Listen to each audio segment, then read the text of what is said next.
Assalamualaikum warahmatullahi wabarakatuh. Ila hadratin nabiyina Muhammadin sallallahu alaihi wasallam wa ala alihi wa sahbihi wa dzurriyyatihi ridwanullahi ajma'in wa ala arwahi abaihi minan anbiya'i wal mursalin wasyuhada'i was shalihin wa ulama'i al-'amilin wa ila jami'il musannifin wa syarih wa ala najazana نعوذ ولا جمال وهي آبائنا وأمهاتنا وأجدادنا وأجدادنا وأصدقائنا وأقاربنا ومشايخنا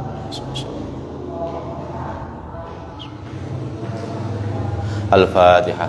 أعوذ بالله من الشيطان الرجيم. بسم الله الرحمن الرحيم. الحمد لله رب العالمين الرحمن الرحيم مالك يوم الدين إياك نعبد وإياك نستعين اهدنا الصراط المستقيم صراط الذين أنعمت عليهم غير المغضوب عليهم ولا الضالين. Bismillahirrahmanirrahim. Qala al-mu'allifu rahimahullah wa nafa'ana bihi wa bi'ulumihi fid dharain amin. Bismillahirrahmanirrahim. Faslun ay hadza faslun. Pasal ini pasal baru ya, menerangkan tentang kebolehan orang kafir ataupun interaksi orang kafir dengan Al-Qur'an. La yumna'u ora den larang sapa al kafiru wong kafir min sima'il qur'ani saking ngrungokno Qur'an liqaulillahi ta'ala krana dawuh Allah ta'ala rupane wa in ahadum minal musyrikin istajaraka fa'ajirhu hatta yasma'a kalamallah. Jadi orang kafir itu tidak dilarang untuk mendengarkan Al-Quran. Berdasarkan apa? Berdasarkan firman Allah pada surat At-Taubah ayat 6 yang artinya jika ada salah satu orang musyrik, orang kafir yang meminta perlindungan kepadamu Muhammad, fa'ajirhu maka lindungilah hatta yasma'ah sehingga ia bisa mendengar kalamallahi, kalamnya Allah atau firman-firman Allah. Jadi wong kafir enggak apa-apa mendengarkan Al-Qur'an. Cara ana wong kafir senengane ngrungokno Qur'an enggak apa-apa. Siapa tahu itu bisa jadi jalan dia mendapatkan hidayah. Nggih. Banyak kisah-kisah, cerita-cerita niku turis-turis yang melancong teng Indonesia. Itu ketika awalnya ngrungokno adzan subuh-subuh niku nggih berbeken jarene. Tapi kok tambah suwe kok merasa damai. Ngrungokno adzan. Akhirnya masuk Islam. Nah, bisa saja ini dengan mendengar Al-Qur'an dia bisa masuk Islam. Nggih. Nggih, pun. Yumna'u dan cegah, tapi dan cegah orang-orang mukmin, orang-orang musyrik itu tapi dilarang min masil mushafi dari saking gepok mushaf untuk menyentuh mushaf. Jadi wong kafir niku kalau di kalangan muslim ya, kalau yang kita bisa awasi itu tidak boleh memegang Al-Qur'an. Al-Qur'an niku. Nah, solusinya seperti apa? Nggih, seumpama ana wong kafir pingin maca Qur'an, kita harus ngasih dia terjemah. Terjemah. Ya percuma seumpama wong kafir wong Inggris maca Quran juga iso bahasa Arab, ya percuma. Lah ono terjemahe bahasa Inggris kan dia bisa baca terjemahnya. Ya siapa tahu dengan baca terjemahnya kemudian dia masuk Islam, ngoten. Nah, ini kan pilihan nggih. Pilihannya Imam Nawawi itu beliau melarang orang kafir untuk menyentuh Quran, menyentuh mushaf, ngoten. Tapi kenyataannya di luar sana kan kita tidak tahu. Kenapa kok dilarang? Bisa saja karena melindungi Al-Quran dari segala bentuk pelecehan. Melindungi Al-Quran dari segala bentuk pelecehan. Banyak kasus-kasus Quran dirobek, dibakar, diinjak-injak dan lain sebagainya. Nah, itu karena tidak ada kontrol dari orang Muslim sendiri. Pun.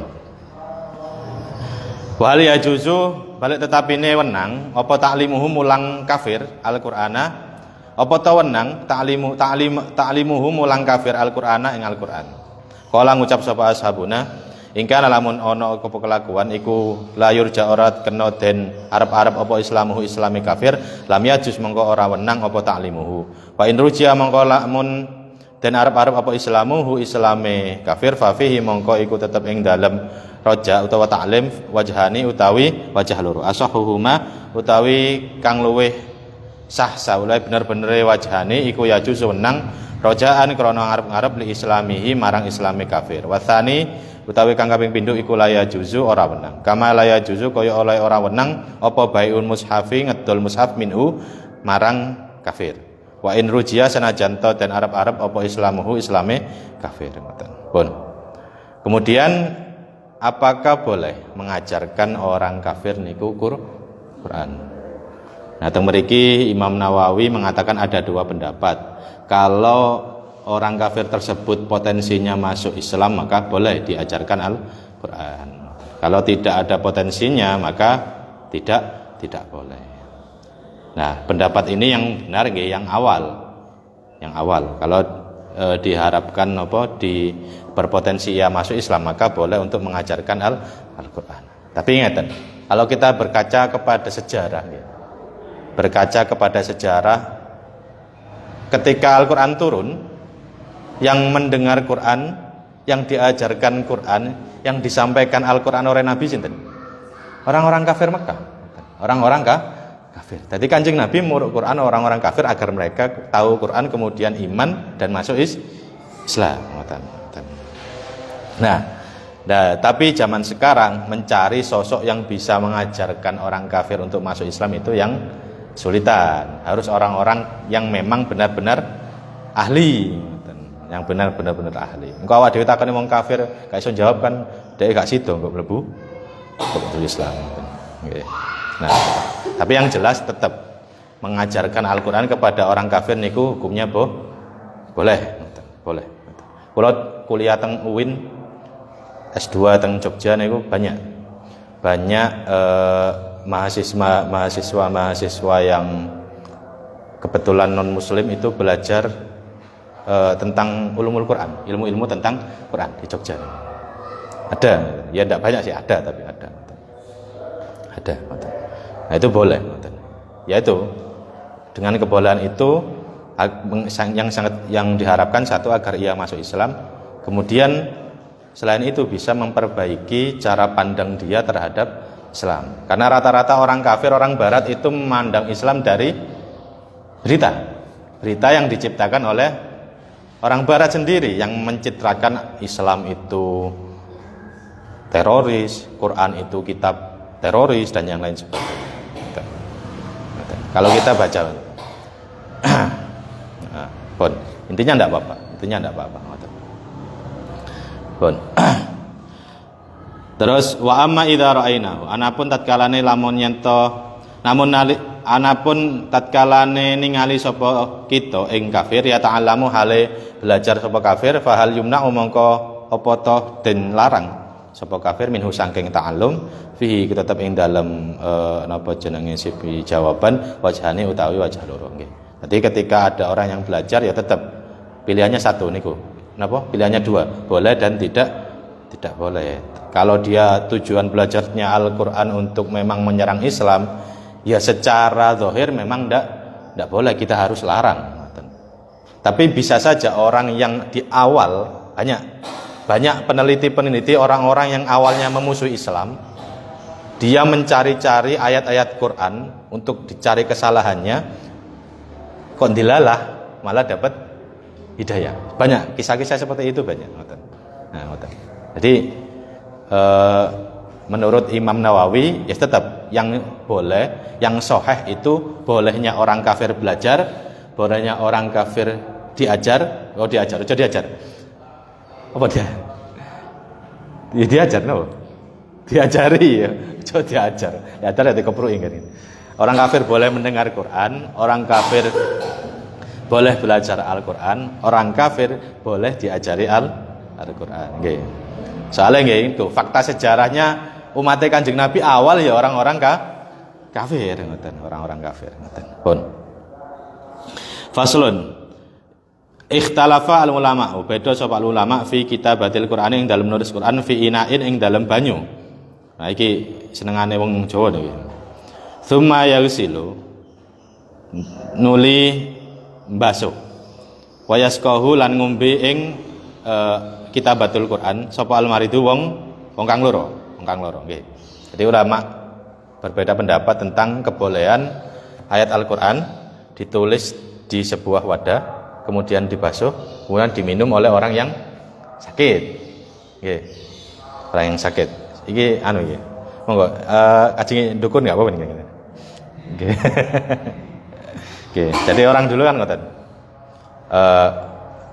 Ayat Quran ditulis, dilebur, diminum kok biasanya dhewe lek nepas napa niku?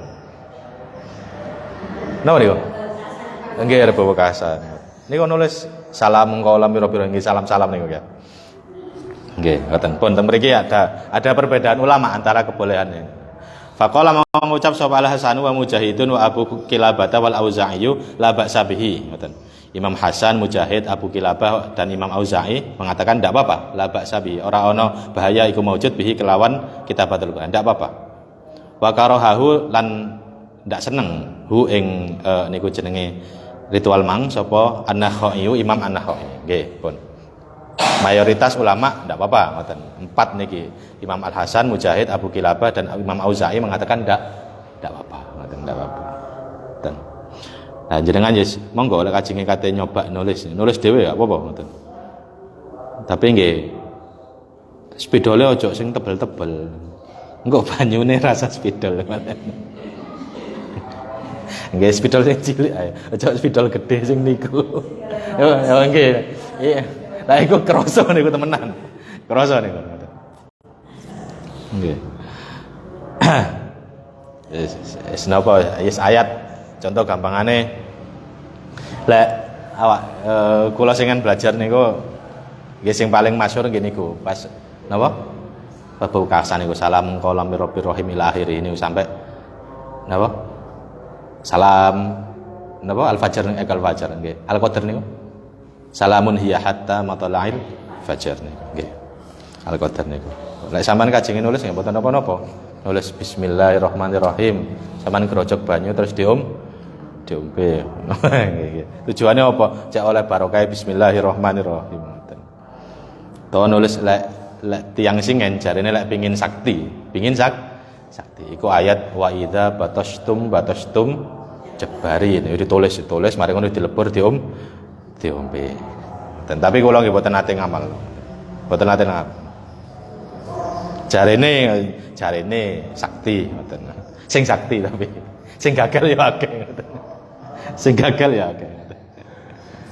Nggih. Wong sakti niku boten perkara napa jenenge kok ayat Qur'ane terus diombe niku boten. Ya menungsane. Ya tirakate, ya ibadahe, ya tirakate, ya gak maksiat. Sakti pun.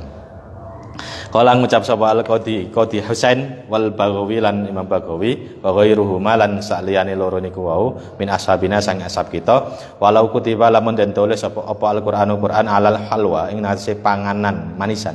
Halwa niku manisan. Ya manisan. Wa ghairiha lan saliyane halwa minal at'imati saking pira-pira panganan fala ba'sa mongko ora ana bahaya iku maujud bi akliha kelawan mangan at'imah pun. Nah niki lek mau kan dilebur mbek banyu. Lah niki ditulis di panganan. Nggih. Tentang mriki contone manisan. Manisan ya barangane kurma, terus pokok sing legi-legi lah ngoten. Ngoten. Wa ghairiha. Dan lainnya ngoten. Ndak apa-apa ditulis. Manjumuk tempe enggak? Tempe gak gede enggak? Tempe atas tuku 3.000-an gak gede kan ya. Iku sampean tulis sak surat iso iku. Gak apa terus digoreng dipangan. Utawa sing wis mateng niku, sing mateng sampean tulis niku. Man tulis asyaitonir rajim. Setan kok mana. Nggih, gak apa-apa ngoten. Teng mriki mboten masalah ngoten. Ayat Quran ditulis di panganan, kemudian maka tulis ayat-ayat sing apik-apik ngoten nggih, sing apik-apik ngoten. Ya kaya Fatihah, ya tulis ayat ayat kursi ngoten nggih. Pokoke aja pas tepak ayat-ayat sing bahas setan ngoten. Bahas-bahas. Wa id qulna lil malaikati isjudu li adama fasajadu illa iblis. Dipangan ya. Ayat tentang iblis dipangan ngoten. Nggih, nggih. Ndak apa-apa. Pokok kober. Oh, kober. Olang ngucap sapa Al-Qadi, Qadi Husain niku. Walau kata mongko nulis apa walau kutiba lamun den tulis apa Quran ala khusbatin ing atase kayu kuriha mongko den makruhna apa ihraquha ngobong khusbah ngoten. Terus lek ditulis ndek kayu, ndek papan iku wis aja diobong lah. Tujuane nulis kan napa jenenge digawe pajangan ngoten aja diobong. Makruh ngoten. Tapi kalau potensinya nanti tercecer atau malah nanti terbuang sembarangan ya aduk diobong. Kados musas biasa ngoten. Quran yang tidak terpakai, Quran sing suwek iku daripada tidak terpakai kemudian dipangan rayap ajur-ajur mending langsung dibakar nggih. Tapi ngobonge ya aja dibarengno ambek ngobong sampah nggih. Nggih, yes di napa jenenge gawe tempat dhewe lah, khusus gawe ngobong Quran jumuk, apa tempat gawe ngobong Quran ngoten. Tapi aja dibarengno ambek pas ngobong sampah ngoten. Ngobong pampers di kampung apa kok. Ada lagi tambah gak karuan malu. Khusus diobong di tempat yang berbeda dengan tempat pembakaran sampah ngoten. Mosok Quran dibarengno sampah kan ndak etis, ndak sopan ngoten. Pun. Faslun ayat hadza faslun. Madhabuna.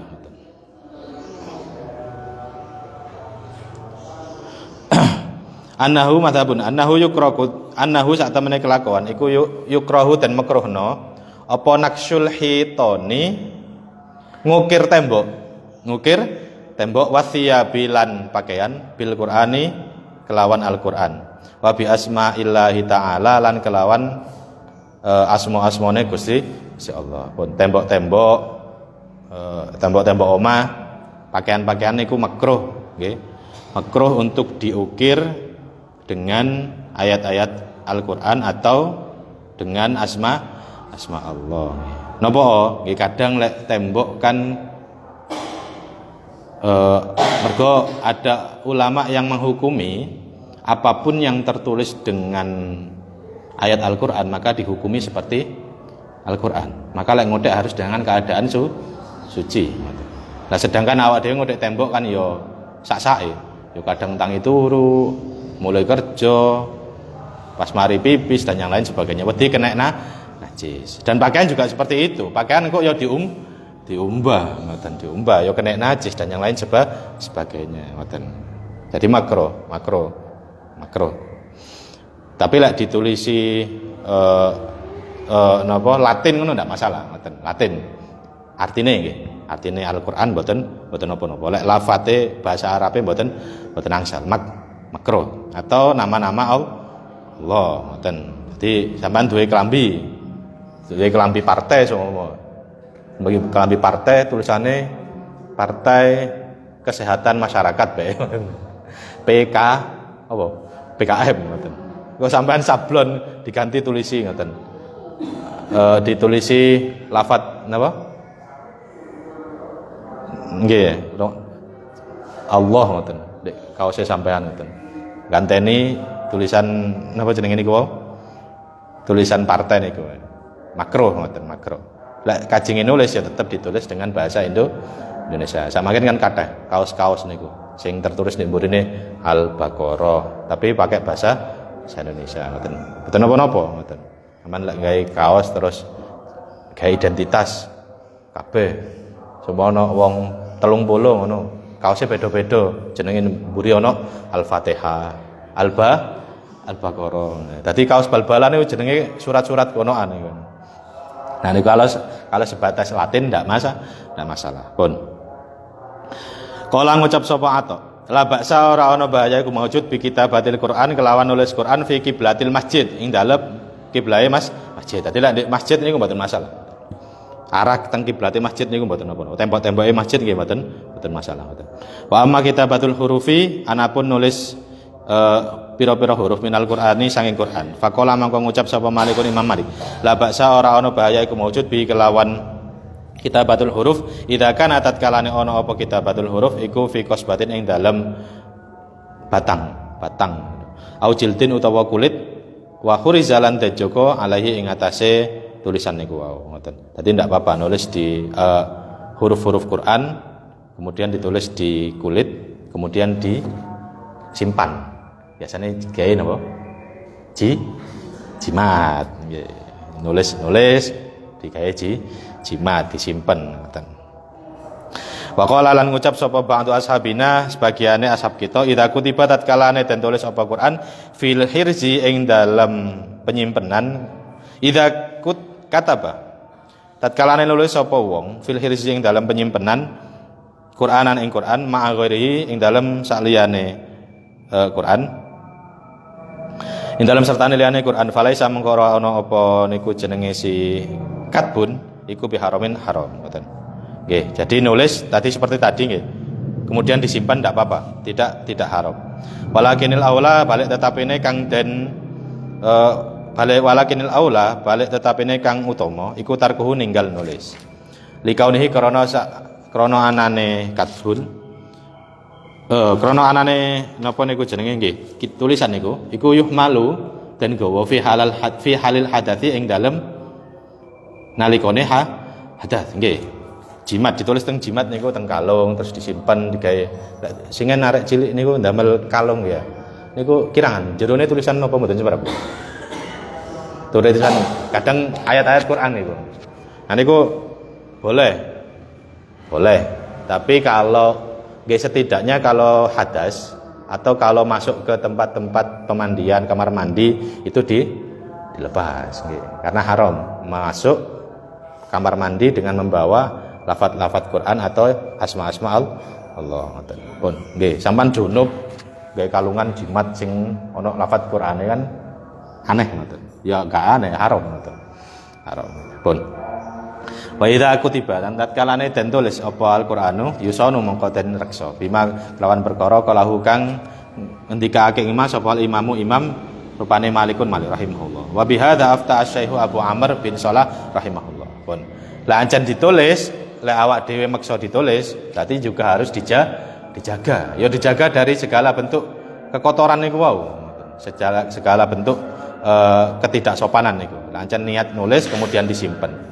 Lah tiang-tiang Jawa kan kayak jimat, delendek sabuk, biasanya nggih. Delendek sabuk, ngoten. Cek apa ben? Cek kebal. Nggih, cek sakti nggih. Cek saja pas disuduk gak mempan. Soalnya kena kono aneh aja nih.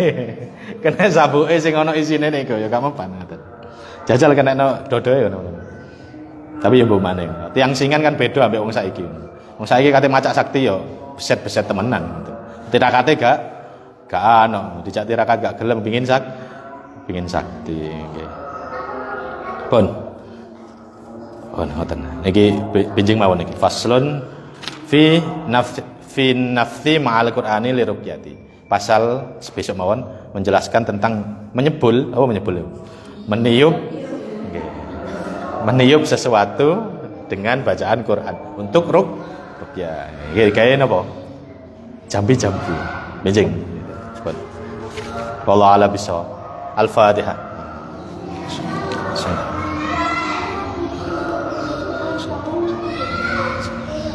Assalamualaikum warahmatullahi wabarakatuh.